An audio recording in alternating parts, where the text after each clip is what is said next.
Okay, good afternoon, and thank you all for staying. I was worried everyone would leave after that one. I noticed that everyone else sort of has two people on the couch, and I'm here alone, which feels a bit like my wedding night. But thank you all. And the other difference between this session and the other sessions is you've had some real experts in their fields here, and so this will be slightly different.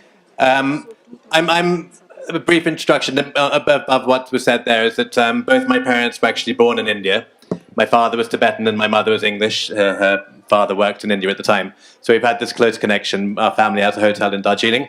So one of the reasons I wanted to publish books here was because I now live in Sri Lanka, and it's a very similar sort of environment, similar sort of where you respect your elders and how your elders have a big say in who you get married to and that sort of thing. So this session is more not sort of ideally how to get published, but how I got published and to see whether that's helpful to anyone. Can I just ask if anyone here is actually planning to write a book? Okay, great. So I hope this is helpful.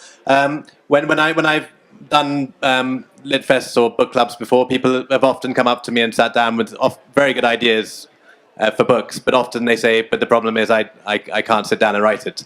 So one of the early things I think of hoping to write a book is that you really need to enjoy it.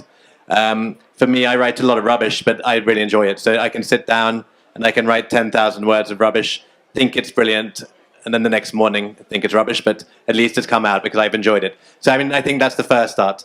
The second thing about publishing a book is you assume that you know how to write a book because you've read a lot of books, and that's certainly something I felt. So the first draft I ever wrote was, first of all, it tried to be too many things. I tried to be lit fiction, crime, comedy, all sorts of things in one. But I also didn't really know any of the techniques. So even though I'd read a lot, I didn't really pinpoint what the techniques were. And why the techniques are maybe important, because you will find some authors who break the rules and don't stick to the rules set out in sort of guides of how to write. But if you're an unknown and you're trying to get the attraction of an agent or a publisher, they get so many submissions that they possibly look for ways to get rid of them. And if someone hasn't followed the correct techniques, they may think, okay, they haven't really taken this so seriously.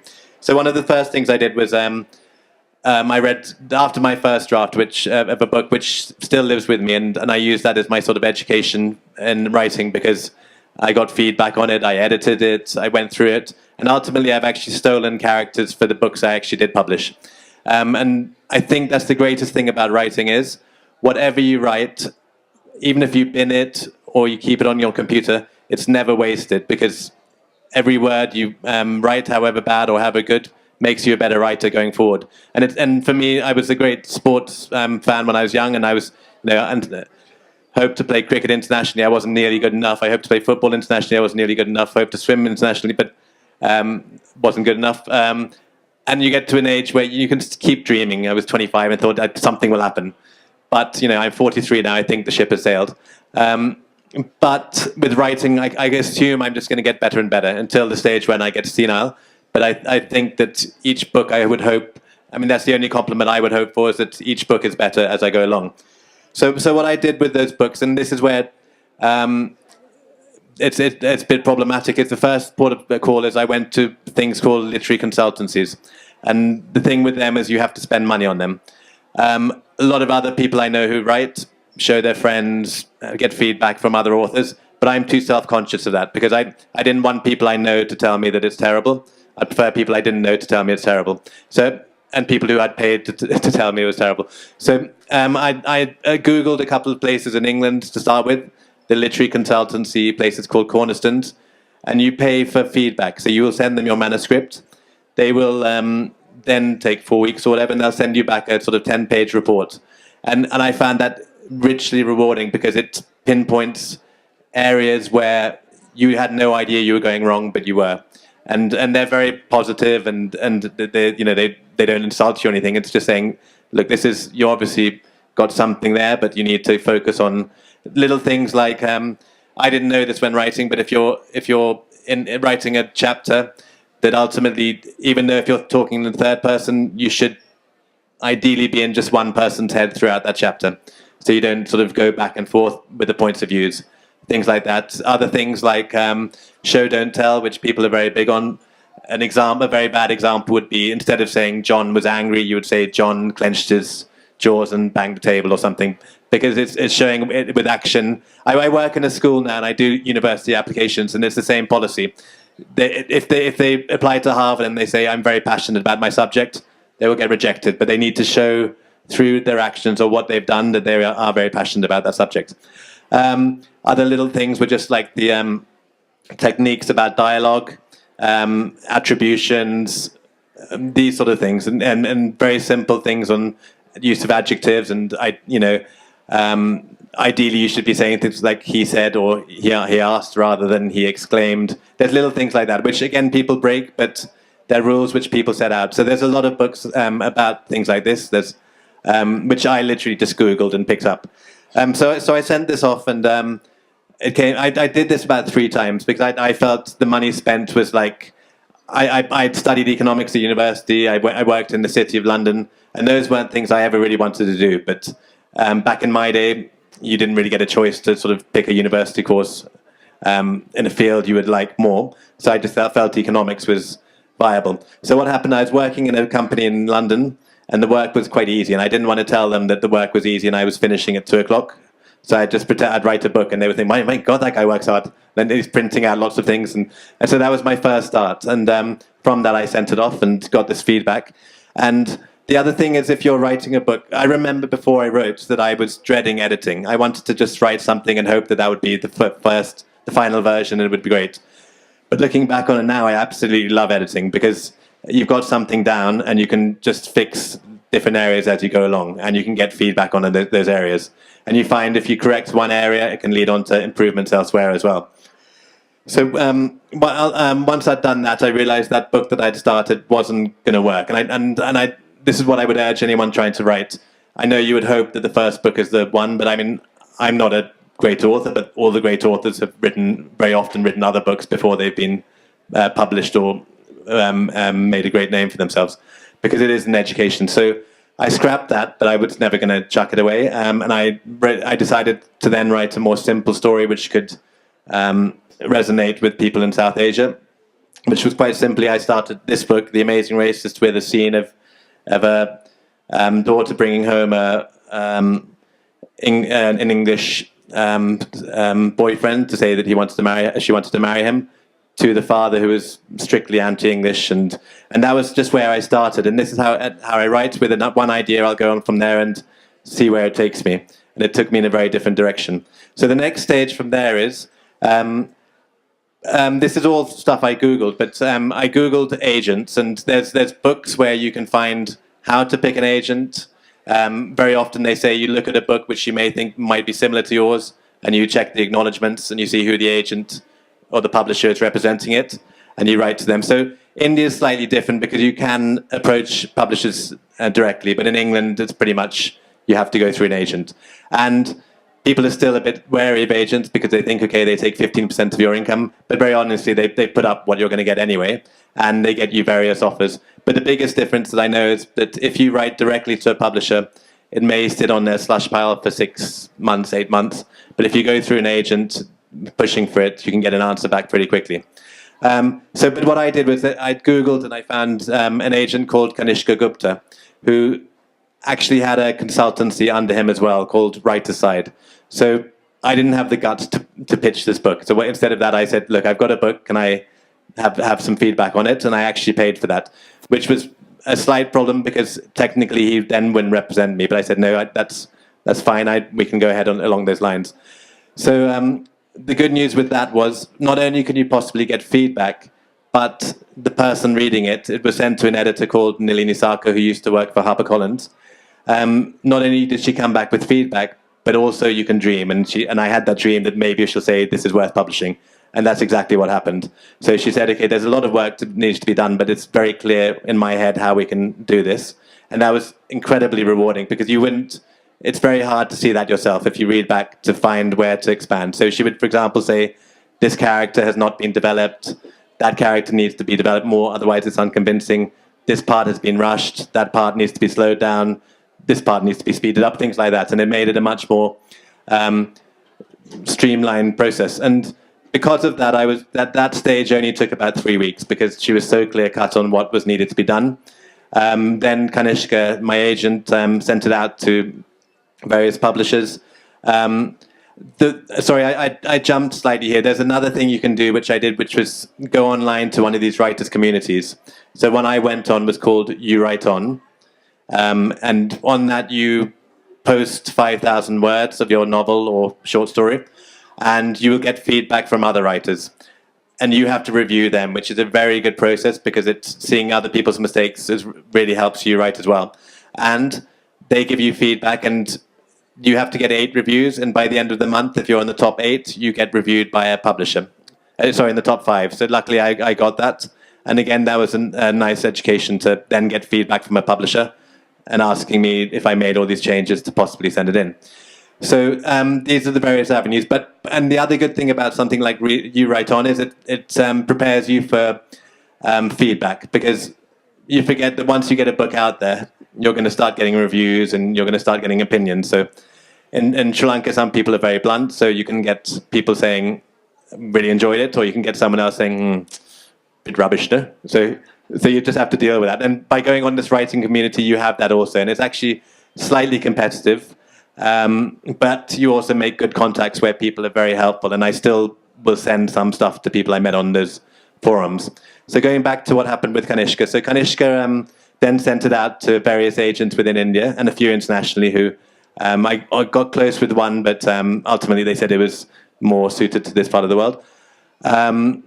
From that process, the advantage of an agent is he also gave me he would give you extra feedback through his editorial team because they've got much more experience. And I just fully listened to them. I wasn't so fixed on what I've written to say, this is brilliant, it shouldn't be changed. I thought, I'm a novice. These guys have been doing this for a long time. They know what works. I'm going to put my faith in their hands. So I made the changes they wanted. And so when it went out, I think publishers now are so... the money isn't as great as perhaps it was, so they can't afford to put too much into each book. So the more ready it is as it goes in, the better. So when I started writing, I assumed if I show something which shows promise, they're going to do a lot of work on it. But ultimately, they don't want to too much. So the better the draft can be when it goes in, that helps a lot. So this is what Kanishka and any agent would do. Then they get offers. Again, unfortunately, Kanishka is also very blunt. So I remember the first message I got. He goes, one of the big publishers here said, so-and-so read it, and they loved the first few chapters. I said, oh, great. And then the next message, but they hate the rest. So again, so, you're up and down, and so you just have to deal with that. And then you also have to remember that's just opinion. Unfortunately, that was the first feedback I got, but then I got sort of 4 or 5 offers after that. So it's always a matter of opinion. So you could be the greatest writer ever, and someone's not going to like it.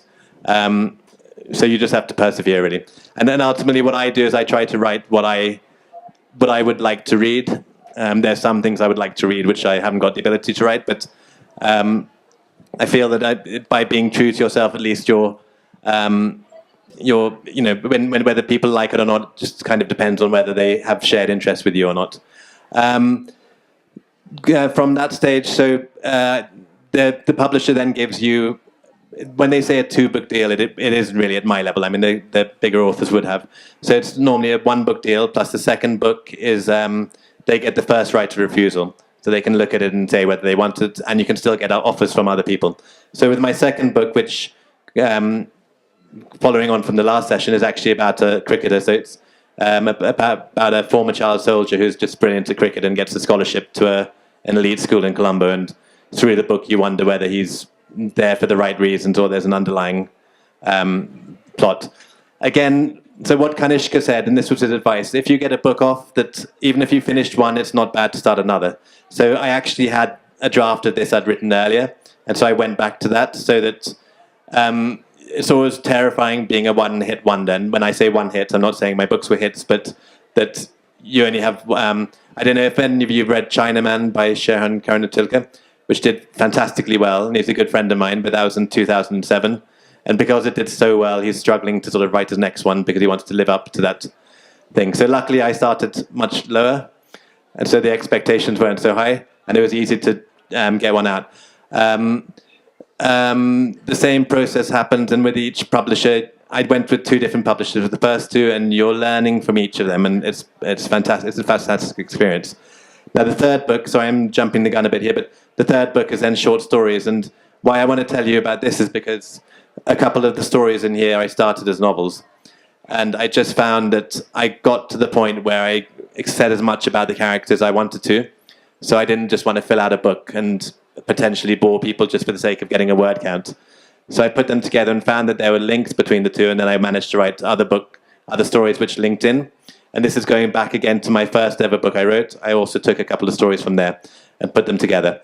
And this is the next point that Kanishka then bargained for you. Now, I'd written 2 books, so I had a bit more.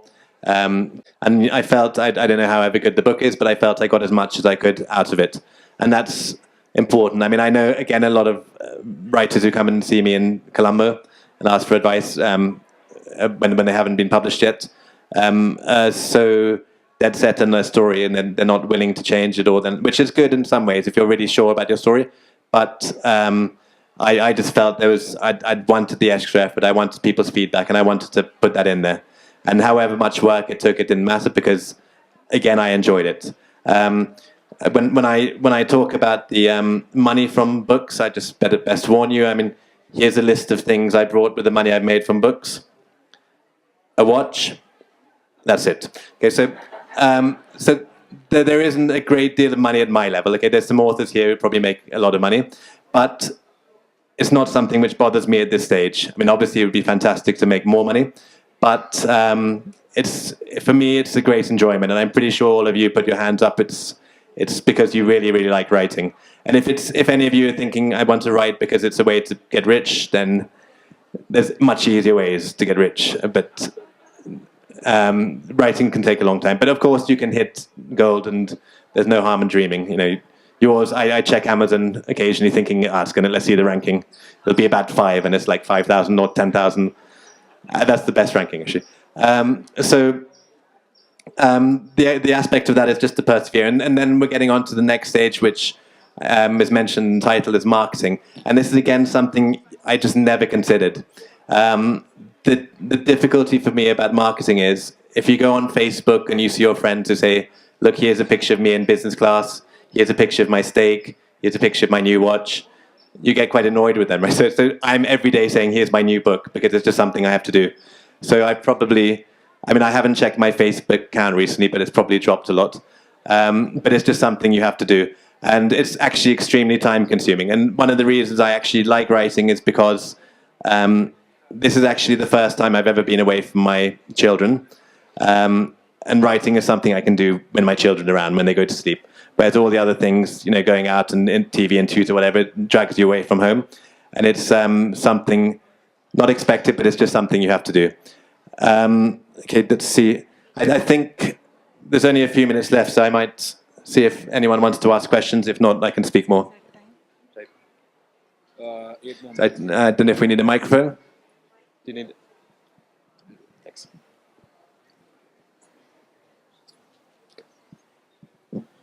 Hello. Hi. Great talk. I wanted to know about self-publishing. You told, right, there's not enough money when you go through editors and consultancies. What about self-publishing? Get started, build your clientele online, have an ebook or something, and then, when your rate goes up. Yeah. No, I mean, it's very interesting. From this writing community I was on online, I see some of those guys earning a lot more money than me because they go online, because they go through Amazon, for example, and there you can set your own price. There you get 70% of the money. So, for example, for me, after tax and agents' fees, I might get 15 rupees a book or something. So you'd get a much higher proportion than that. The downside of self-publishing, so you'd have to market it even more, because one thing the publishers do is they will get me reviews in newspapers. They will get me other things, which maybe you weren't to self-publishing. And the other slight problem with self-publishing is if someone looks at a book and they see it's been through a publisher, they realize, okay, someone has seen something in this and they've invested time or money, so there must be a certain quality. Whereas obviously self-publishing can also be brilliant, but you haven't got that guarantee, so it's sometimes harder to market. But there is a huge community, and the reason why it's also easier to sell a lot of books is because you can set that own price. So you can sell a book for 55 rupees or something online, so people can just pick it up. But some of my books I have no say in. One of them's $4.99 or something. I have no say in the cost of it. I only get a say in getting very little percentage of that. But and also, I mean, the bookshops take a huge cut, so it's definitely something to do. And there's a big community actually for self-publishers where everyone helps and promotes each other. Yeah. How does it work for non-fiction? You talk about fiction, but how does it work for non-fiction? So non-fiction, so I haven't written any yet, but I am exploring the idea because I'm friends with Sri Lanka's not like here where you don't really bump into cricketers. I'm very good friends with most of the cricketers in Sri Lanka, so I'm looking at writing an autobiography for one of them.